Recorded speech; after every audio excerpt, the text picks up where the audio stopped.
What was your job in the war? It probably was a very dangerous occupation. It was dangerous. I was a swimming instructor. Tough job. And he comes up to me and he says, "Where's the men's room, punk?" Takes a picture of your face. Would you like to try it? No. And you just hear over your shoulder, "All right, go ahead." When asked about his squint, Clint says he doesn't do it on purpose. You want to do squinting right now and get that out of the way? Squinting is, for me, as you're noticing these lights here, is just my eyes just can't take too much light. So therefore, I squint. There's nothing I can do about that, even if I was playing a non-Dirty Harry role or whatever. Most times can't understand a word he says. He mumbles. I don't know if that's true, but I think in the early films I didn't say too much. He was asked on how it feels to be in his 90s. Do you think about, like, oh, I'm going to be 90? Does that matter to you? When I was a little kid, I used to hang out with my grandfather, who was in his 90s, and I thought, Jesus, who the hell would want to live this long? Yeah. Turns out you do. Yeah. We're going down a 2-lane. Clint tells me, you know, this is the car I had in Dirty Harry. Which makes it about 80 years old, this car. Yeah. Clint truly believes that he is a romantic guy in real life. With them, but as you're shooting them, they all have a certain meaning in your life. Of course, Bridges in Madison County, I played a romantic kind of guy, which is really more like me than all those other characters. Yeah. See, they're laughing at you, but you're being serious. I'm being serious. You are being serious. But people think of you as a bad guy, like a mean guy. Yeah. Yeah. You do that very well, though. Thank you. Yeah. You wouldn't believe that Clint actually drives a car with a V6 engine. You don't take a driver or a cab, you drive around on a horse. Yeah. And is that... That's cool. I think you drive a truck. I could drive a truck. Yeah. What do you drive? I drive a Typhoon, a GMC Typhoon. It was made, it's out of print. Dude, we had just one guy who was like, yes. I'd never heard of that ever. Yeah. Of course. It's actually a turbo V6. It's fast. Yes! All right. Let's see. I do something cool like that. Even on one of Johnny Carson's historic final episode, Clint refused to dress up and ditched the tie. And Clint, one night, Clint, would it have killed you? One night to wear a tie. I don't know. You know, it's a big deal. Why not? It's not a barbecue. They're booing you. I got my back up against the wall, and he walks right up to me. And do you have any idea what you said to me? No. Oh, it was unbelievable. So I'm standing right like this, and he comes up to me and he says, "Where's the men's room, punk?" Clint Eastwood directs scenes so fast you barely have time to panic. What was the preparation for all three of you, maybe separately or together, before you walk on a set with Clint Eastwood, who's known to do 1 or 2 takes and moving on like diapers, this? lots of word diapers. Diapers? Yeah. That's just every day for you. Yeah, that's just a Friday night. Richard Harris almost hung up on Clint Eastwood when he called to cast him. And I wanted Richard Harris to play the character of English Bob in the movie. So I called him. He was living down in the Bahamas somewhere. And the lady answered. I said, tell him Clint Eastwood's calling. And then so all of a sudden he comes on. He goes, is this Bob? Joe? Because the irony was he was downstairs in the TV room watching High Plains Drifter on television. So Clint had to present instead of Charlton Heston at the last second during the Oscars. It was supposed to be Charlton Heston's part of the show, but somehow he hasn't shown up. So who did they pick? They picked the guy who hasn't said but 3 lines in 12 movies to substitute for him. They really handed you a spot on that Academy Award night. I thought that was going to be the highlight of the whole awards. I'm really sorry Heston showed up. Charlton Heston hasn't shown up. Well, I didn't know he was supposed to be on the show, so I said, yeah, so... Big deal, huh? He has to read the whole opening thing. He says, can you come back and do it? And I was, boom. You were on. So I just took the book and he shoved me right out on the stage, and there I was. Thou shalt have full disclosure. Come on, flip the card, man. This isn't my bag, I'll tell you. I look at it and it's all written with these biblical terms, and it's written for a man who played Moses, which, needless to say, I haven't done. So Heston is supposed to say something about something biblical here, referring to him playing Moses. On the second day, the other nominations are made.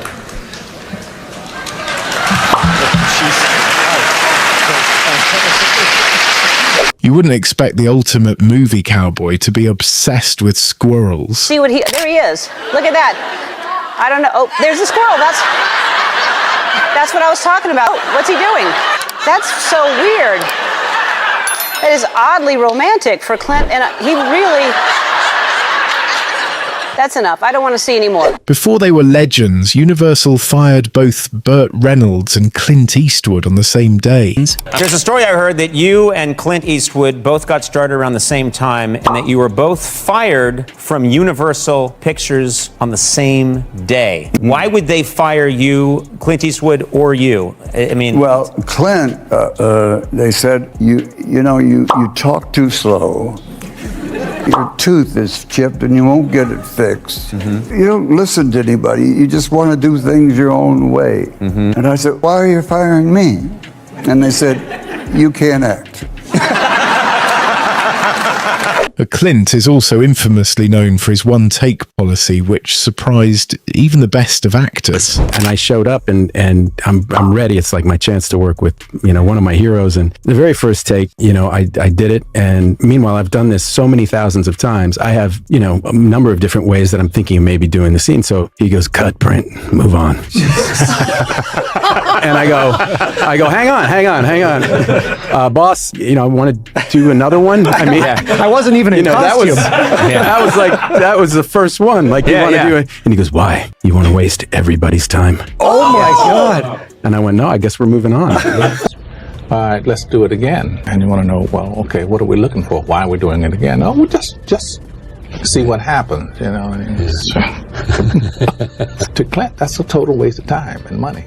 You will never hear anyone yell action on a Clint Eastwood set. It's an anecdotal thing that he doesn't say action or cut. He would say, okay, guys, go ahead. Whenever you're ready. Tom Hanks jokes about how terrifying it is to be directed by Clint, especially with his squinting eyes. But this time the director's Clint Eastwood. Oh, dear. So how did that dynamic pan out? It's like, guess what? Mount Rushmore just came down from South Dakota, and you're working for him. You don't want to get one of those Clint Eastwood looks from him, I can't do it, but, where he just kind of like raises, he looks at you and you're like... You don't want to look him in the eye for too long, because he gets that kind of, Clint, I have this idea, maybe for the scene, if I do that and I throw that over to Aaron, and then you can cut, and it's like... Go over there and give that guy $50 just to let loose with some of those. He talks about how Clint treats actors literally like horses. But he treats his actors like horses. Other movies, they make a big deal about action, All right, start it up. Get ready, everybody. We're rolling. Are we rolling? Everybody, stand by. And action! That's what most movies are. And every time they would do that, the horses they were on would bolt, Action! And they'd have to, when you're in a Clint Eastwood movie, you don't even know the camera's rolling. Clint goes like this, and everybody else goes like this. Which means you're rolling, and you just hear over your shoulder, all right, go ahead.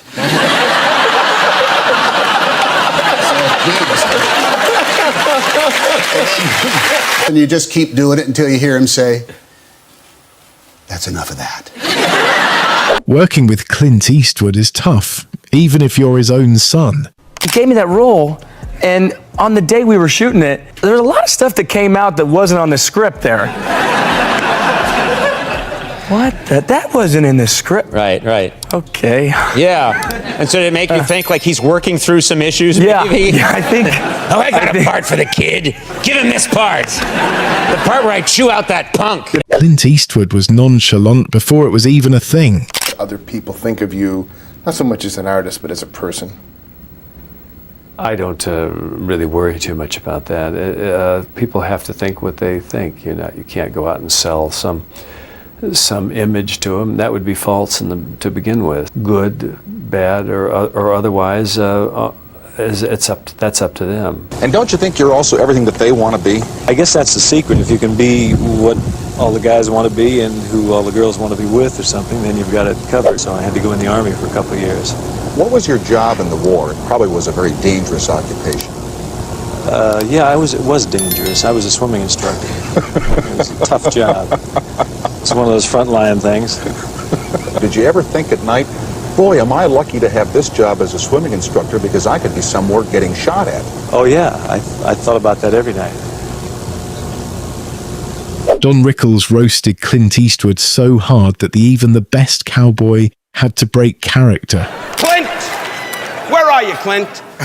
Lift your arm, do something. But I make fun, Clint. Why do I make fun of you, Clint? Because you have no personality. Clint, I say with due respect, 28 years ago we did Kelly's Heroes, and I haven't heard from you since. Mother Eastwood is laughing, knowing damn well you never had so much money in your whole life.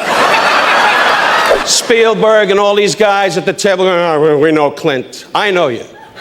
Clint's idea of a good time is sitting on a pickup truck watching his dog bark. And I know that I have so much on you, which I won't say tonight. Because if I spill it out, you're going to be back in rawhide. Now you're in your late 60s. Live up to it. It's over. Nobody else has said it, and I say it from my heart. You're a lousy actor. When Clint surprised superfan Kelly Pickler, she instantly jumped onto his lap and asked him to feel her pounding heart. Mm-hmm. So I thought I'll just break in his office and maybe you could dress like a squirrel and he'll let you in. Yeah. Yeah.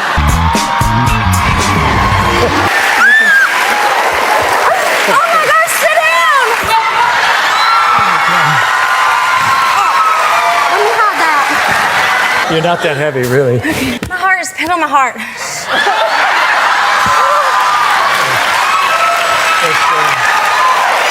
When Jimmy Fallon showed off a brand new selfie app, Clint just wasn't having it. I invented a new app called Bonk. Have you heard of this? Bounce? Bonk. Bonk? Yeah. It's Bonk. It takes a picture of your face. Would you like to try it? No. Right? This is kind of Bonk right here. You just press the blue button. This is an awful picture, though. No, this is great. Well, pick it up higher. You got to learn how to do a selfie. Yeah. There you go. Yeah. I see. Yeah. No, it's better down here. It's better. First look, that's a great photo. You press Bonk, right? Yeah. And watch this. Watch what it does.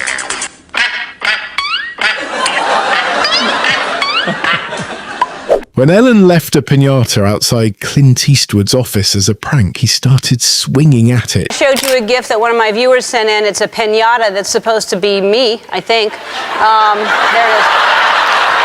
I hung it in front of Clint Eastwood's office because, well, he doesn't like kids on the lawn, so I thought maybe it could scare the kids away.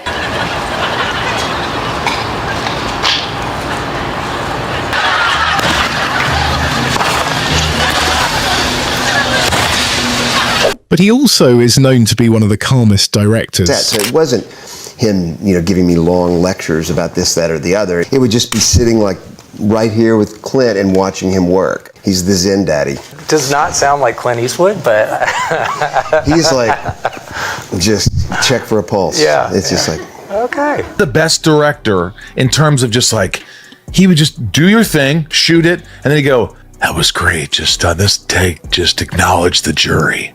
That's all I need you to do. I go, do you have anything else? He goes, no, how did you feel? I go, I felt great. He goes, all right, you want another one? He wouldn't even say action, remember? Did you know that for his movie 1517 to Paris, Clint cast the actual real-life heroes? Now, and I love this story, and they did a great job. It really is a slap in the face to professional actors, is what it is. Well, I don't want to do that because they'll drum me out of the union. Well, you did.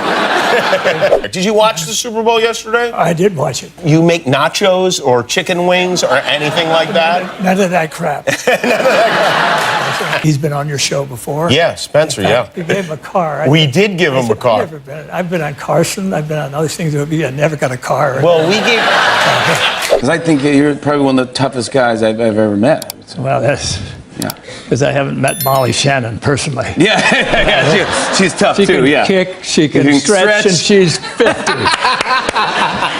On The King of Queens, Kevin James derails a scene with a Clint Eastwood impression. Hey, baby. I got taquitos for dinner. Is that okay? Ketos give me gas. So you gotta ask yourself one question. Do you feel lucky, punk? Jennifer Aniston is a massive star, but she still got caught acting like a paparazzi when Clint Eastwood's around. And then all of a sudden, Clint Eastwood pulls up right in his car, and I've never seen Clint Eastwood in front of me, and I kind of got overly excited, and I took a cell phone video. Okay, we're sitting next to Clint Eastwood right now. That is Clint Eastwood at the light at the Warner Brothers studio. I'm recording this moment. I'm mortified with myself. I will never forgive myself. He has no idea it's happening. Dinner, like after work, and he was like, Bradley's gonna have the steak. So it was amazing to have Clint Eastwood making fun of your process.